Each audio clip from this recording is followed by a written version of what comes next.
എന്നെ വിളിച്ച് ഉണ്ണിമുത്തൻ തന്നെ നേരിട്ട് വിളിച്ചിട്ട് ആ സിനിമയുടെ റിവ്യൂ നിങ്ങൾ അങ്ങനെ പറഞ്ഞു ഇങ്ങനെ പറഞ്ഞു കുറേ സാധനങ്ങളൊക്കെ ഉണ്ടായിരുന്നു. അത് എന്നെ പോട്ടെ എന്ന് വെച്ചു.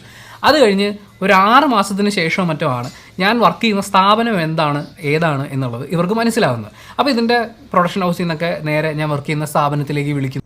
Hello welcome back to coffee with Sneha. എല്ലാവരും സുഖമായിട്ടിരിക്കുന്നു വിശ്വസിക്കുന്നു. ഞാനും സുഖമായിട്ടിരിക്കുന്നു. അപ്പോൾ ആദ്യമായിട്ടാണ് വീഡിയോ കാണുന്നതെങ്കിൽ ലൈക്ക് ചെയ്യാനും കമൻറ്റ് ചെയ്യാനും സബ്സ്ക്രൈബ് ചെയ്യാനൊന്നും മറക്കണ്ടെന്ന് പറഞ്ഞുകൊണ്ട് നമുക്ക് ഇന്നത്തെ വീഡിയോയിലേക്ക് പോകാം. സോ ഇന്നത്തെ വീഡിയോ നമ്മുടെ ഉണ്ണി വ്ളോഗ്സിനെ കുറിച്ചാണ്. നിങ്ങളിൽ പലർക്കും ഇദ്ദേഹത്തെ അറിയാമെന്ന് വിചാരിക്കുന്നു. മൂവി റിവ്യൂ ഒക്കെ ചെയ്യുന്ന ആളുകളിൽ പെടുന്ന ഒരാളാണ് ഉണ്ണി വ്ളോഗ്സ് എന്ന് പറയുന്നത്. സോ ഇദ്ദേഹം പല കോൺട്രവേഴ്സിയിലൂടെ നമ്മൾ പലപ്പോഴായി കണ്ടിട്ടുണ്ട്. നമ്മുടെ ബാഡ് ബോയ്സിൻ്റെ റിവ്യൂ ഒക്കെ പറഞ്ഞിട്ട് അതിൻ്റെ പ്രൊഡ്യൂസറായിട്ടുള്ള അബ്രഹാം ഇദ്ദേഹത്തെ വിളിച്ച് ത്രട്ടൺ ചെയ്ത കാര്യങ്ങളും മേപ്പടിയാൻ്റെ ഇഷ്യൂ ഒക്കെ നിങ്ങൾക്ക് എല്ലാവർക്കും അറിയായിരിക്കുമെന്ന് കരുതുന്നു. സോ ഇപ്പം മാർക്കോ മൂവി ഇറങ്ങിയതിന് ശേഷം ഇദ്ദേഹം ആ മൂവിയെക്കുറിച്ച് റിവ്യൂ ചെയ്തിട്ടുണ്ടായിരുന്നില്ല. അപ്പം എന്തുകൊണ്ടാണ് ഈ മാർക്കോ മൂവിനെ കുറിച്ച് റിവ്യൂ ചെയ്യാത്തത് എന്ന് പറഞ്ഞിട്ട് ഇദ്ദേഹത്തിൻ്റെ വീഡിയോസിൻ്റെ കമൻറ്റ് സെക്ഷനിൽ ഒരുപാട് ആൾക്കാർ പോയി ചോദിച്ചുകൊണ്ടേ ഇരിക്കുന്നുണ്ടായിരുന്നു എന്തുകൊണ്ട് മാർക്കോ മൂവിയുടെ റിവ്യൂ ചെയ്യുന്നില്ല എന്ന് ചോദിച്ചിട്ട്. സോ ഇതിനെക്കുറിച്ച് അദ്ദേഹം ഡീറ്റെയിൽ ആയിട്ട് ഒരു വീഡിയോ ഇട്ടിട്ടുണ്ടായിരുന്നു. അപ്പോൾ അതിൻ്റെ കുറച്ച് പോർഷൻസ് കണ്ടിട്ട് നമുക്കൊന്ന് തിരിച്ചു വരാം. ഇട്ടപ്പോഴും അതിൻ്റെ താഴെയും അതുപോലെ തന്നെ നമ്മുടെ ട്രെയിലർ റിയാക്ഷൻ ചാനലിൻ്റെ താഴെയും ഒക്കെ വന്നുകൊണ്ടിരിക്കുന്ന വളരെ ആവർത്തിച്ച് വരുന്നൊരു കമൻറ്റാണ് മാർക്കോയുടെ റിവ്യൂ എവിടെയെന്ന്.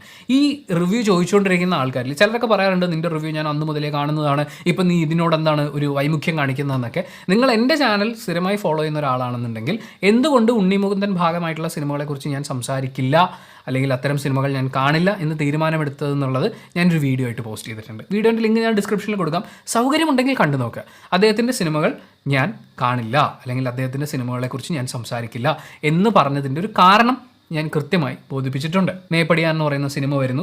ആ സിനിമയെ വിമർശിച്ചുകൊണ്ട് തന്നെയാണ് അല്ലെങ്കിൽ അതിലെ വിമർശിക്കേണ്ട 1-2 ഘടകങ്ങളെ പറഞ്ഞു. സിനിമ മോശമാണ്, കച്ചറയാണ്, കാണാൻ പോരുന്നൊന്നും ഞാൻ ആരോടും പറഞ്ഞിട്ടില്ല. ആ സിനിമയിൽ സേവാഭാരതിയുടെ ആംബുലൻസ് കാണിക്കുന്നത് പ്രശ്നമാണെന്ന് ഞാൻ എൻ്റെ റിവ്യൂവിൽ പറഞ്ഞിട്ടില്ല. അതിൻ്റെ ട്രെയിലർ ഡീകോഡിങ് ചെയ്തത് ഇപ്പോഴും ചാനലിൽ കിടപ്പുണ്ട്. അവിടെയും ഞാൻ പറഞ്ഞിട്ടില്ല സേവാഭാരതിയുടെ ആംബുലൻസ് കാണിച്ചതോ അല്ലെങ്കിൽ ഉണ്ണിമുകുന്ദൻ ആരാണ് ഫണ്ട് ചെയ്യുന്നത് എന്ന് ചോദിക്കണമെന്നോ എന്നൊന്നും ഞാൻ എവിടെയും പോയി പറഞ്ഞിട്ടില്ല. ആ റിവ്യൂ പ്രൈവറ്റ് ആക്കി ഇട്ടിരിക്കുന്നത് ഇതിൻ്റെ ഒരു സംഭവം പറയാനാണെങ്കിൽ മേപ്പടിയാൻ്റെ റിവ്യൂ ഞാൻ പോസ്റ്റ് ചെയ്യുന്നു. അതിനുശേഷം എന്നെ വിളിച്ച് ഉണ്ണിമുത്തൻ തന്നെ നേരിട്ട് വിളിച്ചിട്ട് ആ സിനിമയുടെ റിവ്യൂ നിങ്ങൾ അങ്ങനെ പറഞ്ഞു ഇങ്ങനെ പറഞ്ഞു കുറേ സാധനങ്ങളൊക്കെ ഉണ്ടായിരുന്നു. അത് എന്നെ പോട്ടെ എന്ന് വെച്ചു.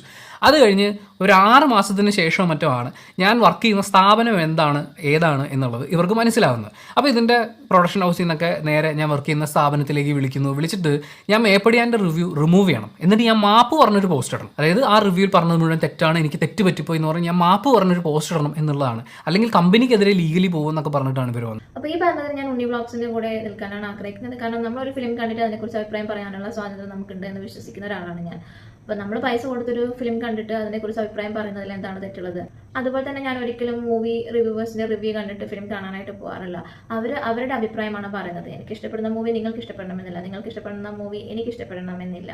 ഓരോ ഇൻഡിവിജ്വൽസും ഡിഫറെൻ്റ് ആണല്ലോ. ഞാൻ എപ്പോഴും ട്രെയിലർ നോക്കാറുണ്ടായിരുന്നു. ട്രെയിലർ കണ്ടിട്ട് ഓക്കെ ആണെങ്കിലായിരുന്നു ഞാൻ ഫിലിം കാണാൻ പോകാറുണ്ടായിരുന്നത്. ബട്ട് അതും തെറ്റാണെന്ന് പിന്നീടാണ് മനസ്സിലായത്. കാരണം ഈയിടെ ഇറങ്ങിയിട്ടുള്ള വാഴ എന്ന മൂവിയുടെ ട്രെയിലർ കണ്ടപ്പോൾ എനിക്ക് ഒട്ടും അങ്ങോട്ട് കൺവിൻസ്ഡ് ആയിട്ടുണ്ടായിരുന്നില്ല. ഈ ഏജ് ആയിട്ടുള്ള ആൾക്കാർ മീശയൊക്കെ എടുത്തിട്ട് കുട്ടികളെ പോലെ സ്കൂൾ കുട്ടികളെ പോലെയൊക്കെ കാണിച്ചത് എനിക്ക് അങ്ങോട്ട് ട്രെയിലർ കണ്ടപ്പം എനിക്ക് കാണണമെന്നേ തോന്നിയിട്ടുണ്ടായിരുന്നില്ല ആ ഫിലിം. പക്ഷെ അത് OTTയിൽ വന്ന സമയത്ത് ആ മൂവി കണ്ടപ്പോൾ ശരിക്കും തിയേറ്ററിൽ പോയി കാണാമായിരുന്നു, മിസ്സായി പോയല്ലോ എന്നുള്ളൊരു ഫീലായിരുന്നു ഉണ്ടായിരുന്നത്. നമ്മളെപ്പോഴും ഫിലിം പോയി കണ്ട് എക്സ്പീരിയൻസ് ചെയ്യുക എന്നുള്ളതാണ്, എന്നിട്ട് ഇഷ്ടപ്പെടുന്നോ ഇല്ലയോ എന്ന് തീരുമാനിക്കുക എന്നുള്ളതാണ്. റിവ്യൂവേഴ്സ് പറയുന്ന റിവ്യൂ കണ്ടിട്ടോ അല്ലെങ്കിൽ ട്രെയിലർ കണ്ടിട്ടോ പോയിട്ട് കാര്യമില്ല. ചില ട്രെയിലേഴ്സ് ചിലപ്പോൾ നമുക്ക് അത്ര കൺവിൻസ്ഡ് ആയി തോന്നില്ല, പക്ഷേ ഫിലിം അടിപൊളിയായിരിക്കും. സോ നമ്മൾ പോയി കാണുക, എക്സ്പീരിയൻസ് ചെയ്യുക എന്നുള്ളതാണ്. ഈ റിവ്യൂവേഴ്സ് പറയുന്ന റിവ്യൂ ഒക്കെ അവരുടെ അഭിപ്രായമാണെന്ന് മനസ്സിലാക്കിയാൽ തീരുന്ന പ്രശ്നം മാത്രമേ ഇവിടെയുള്ളൂ.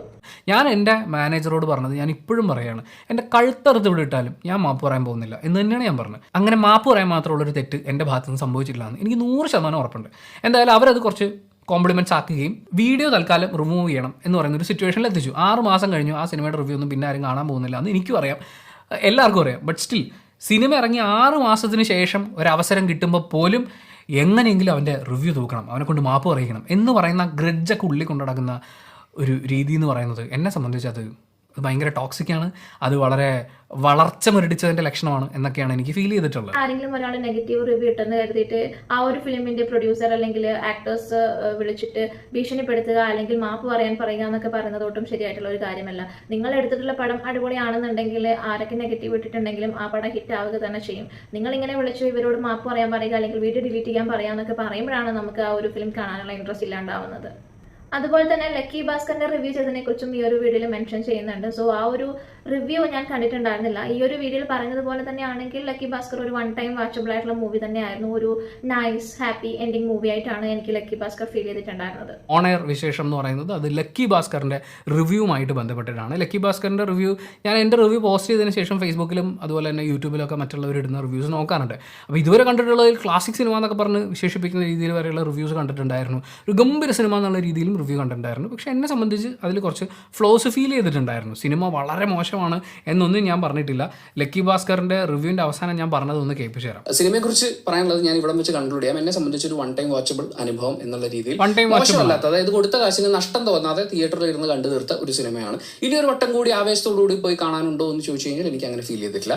ഒരു വട്ടം കാണാനുണ്ട്. എന്നെ സംബന്ധിച്ച് കൊടുത്ത കാശിന് നഷ്ടം തോന്നാത്ത ഒരു അനുഭവമാണ്. സിനിമ മോശമാണ്, തിയേറ്ററിൽ പോകരുത്, കാണരുത്, ഇത്രയും തല്ലിപ്പൊളിപ്പടം എന്നൊന്നും ഞാൻ ലക്കി ഭാസ്കറിനെ കുറിച്ച് പറഞ്ഞിട്ടില്ല. ഒരു വട്ടം കാണാനുള്ള കൊടുത്ത കാശിന് നഷ്ടം തോന്നാത്ത ഒരു ഫിലിം തന്നെയായിരുന്നു ലക്കി ഭാസ്കർ.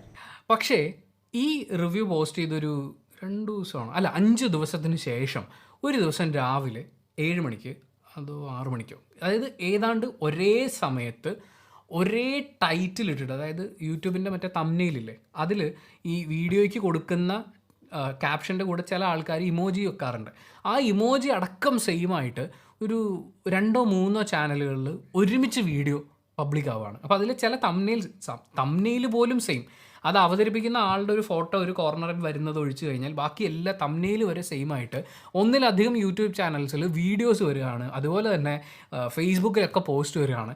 അപ്പോൾ ഇത് ഉണ്ണി വ്ളോഗ്സ് നെഗറ്റീവ് പറഞ്ഞിട്ടുണ്ട്, അവൻ്റെ റിവ്യൂ അവനെ തകർക്കണം എന്നൊക്കെ പറയുന്ന ഇത് വളരെ പ്ലാൻഡ് ആയിട്ടുള്ളൊരു സാധനമാണ് എന്നെനിക്ക് ഫീൽ ചെയ്യാനുള്ള കാരണങ്ങളെക്കുറിച്ചുമാണ് ഞാൻ ഈ പറഞ്ഞു വരുന്നത്. അപ്പോൾ എല്ലാവരുടെയും തംബ്നെയിൽ സെയിം, അതുപോലെ തന്നെ ക്യാപ്ഷൻ സെയിം ആണ്, ഈ ഫേസ്ബുക്കിൽ വരുന്ന കുറിപ്പുകളും എല്ലാം ഒരേ ദിവസം ഏതാണ്ട് ഒരേ സമയം പട്ടപ്പെടാന്ന് സംഭവിക്കുകയാണ്. വീഡിയോ ആയിട്ട് വന്നതിൻ്റെയൊക്കെ ടൈറ്റിലും അതുപോലെ തന്നെ തംബ്നെയിലും കൊടുത്തിരിക്കുന്നത് ദുൽഖർ സൽമാൻ ഉണ്ണി വ്ളോഗ്സിനെ തെറി വിളിച്ചു. ഇതാണ് തംബ്നെയിലിൽ ഉണ്ടായിരുന്ന സാധനം. ഞാൻ ആലോചിച്ചു, ദുൽഖർ സൽമാൻ എന്നെ വിളിച്ചിട്ടില്ല. ഒന്നാമത് ഈ പോസ്റ്റ് ഇടുന്ന വേട്ടാവളിയന്മാരുടെ അത്രയും വിവരമില്ലാത്ത ഒരുത്തനല്ല ദുൽഖർ സൽമാൻ എന്നുള്ളത് എനിക്കും അറിയാം, നിങ്ങൾക്കും അറിയാം, ഈ വീഡിയോ ചെയ്യുന്നവർക്കും അറിയാം. പിന്നെ അതുലും ഡാനി സത്യനും ഇട്ടിട്ടുള്ള വീഡിയോയെ കുറിച്ചാണ് ഇദ്ദേഹം ഇവിടെ സംസാരിക്കുന്നത്. അപ്പോൾ അതുലും ഡാനി സത്യനും ഇട്ടിട്ടുള്ള വീഡിയോ ഒരിക്കലും ഒരു പ്ലാൻഡ് ആയിട്ടുള്ള വീഡിയോ ആയിട്ട് എനിക്ക് ഫീൽ ചെയ്തിട്ടില്ല. അത് ജസ്റ്റ് ഒരു കോൺഫിഡൻസ് മാത്രമായിട്ടാണ് എനിക്ക് തോന്നിയിട്ടുള്ളത്. പിന്നെ എപ്പോഴും ഇതുപോലെയുള്ള ആക്ടേഴ്സും പ്രൊഡ്യൂസേഴ്സും ഒക്കെ വിളിച്ച് തെറി വിളിക്കുന്നത് കൊണ്ട് തന്നെ അവരൊരു ക്ലിക്ക് ബൈറ്റിന് വേണ്ടി തംബ്നെയിൽ ദുൽഖർ വിളിച്ചു എന്ന് ആഡ് ചെയ്തെന്ന് മാത്രമേ ഉള്ളൂ. എന്തായാലും ഒരു ഫിലിം വരുന്ന സമയത്ത് നിങ്ങൾക്ക് ഇഷ്ടപ്പെട്ട ജോണറിലുള്ള മൂവി ആണെങ്കിൽ നിങ്ങൾ പോയി കാണുക. ഈ റിവ്യൂവേഴ്സ് പറയുന്ന റിവ്യൂസ് അവരുടെ മാത്രം അഭിപ്രായമാണ്. നിങ്ങൾ പോയി കാണുമ്പോൾ അതായിരിക്കില്ല നിങ്ങൾക്ക് ഫീൽ ചെയ്യുന്നത് എന്ന് മാത്രം പറഞ്ഞുകൊണ്ട് നമുക്ക് അടുത്ത വീഡിയോ ആയിട്ട് വീണ്ടും കാണാം. അതുവരേക്കും ബൈ ബൈ.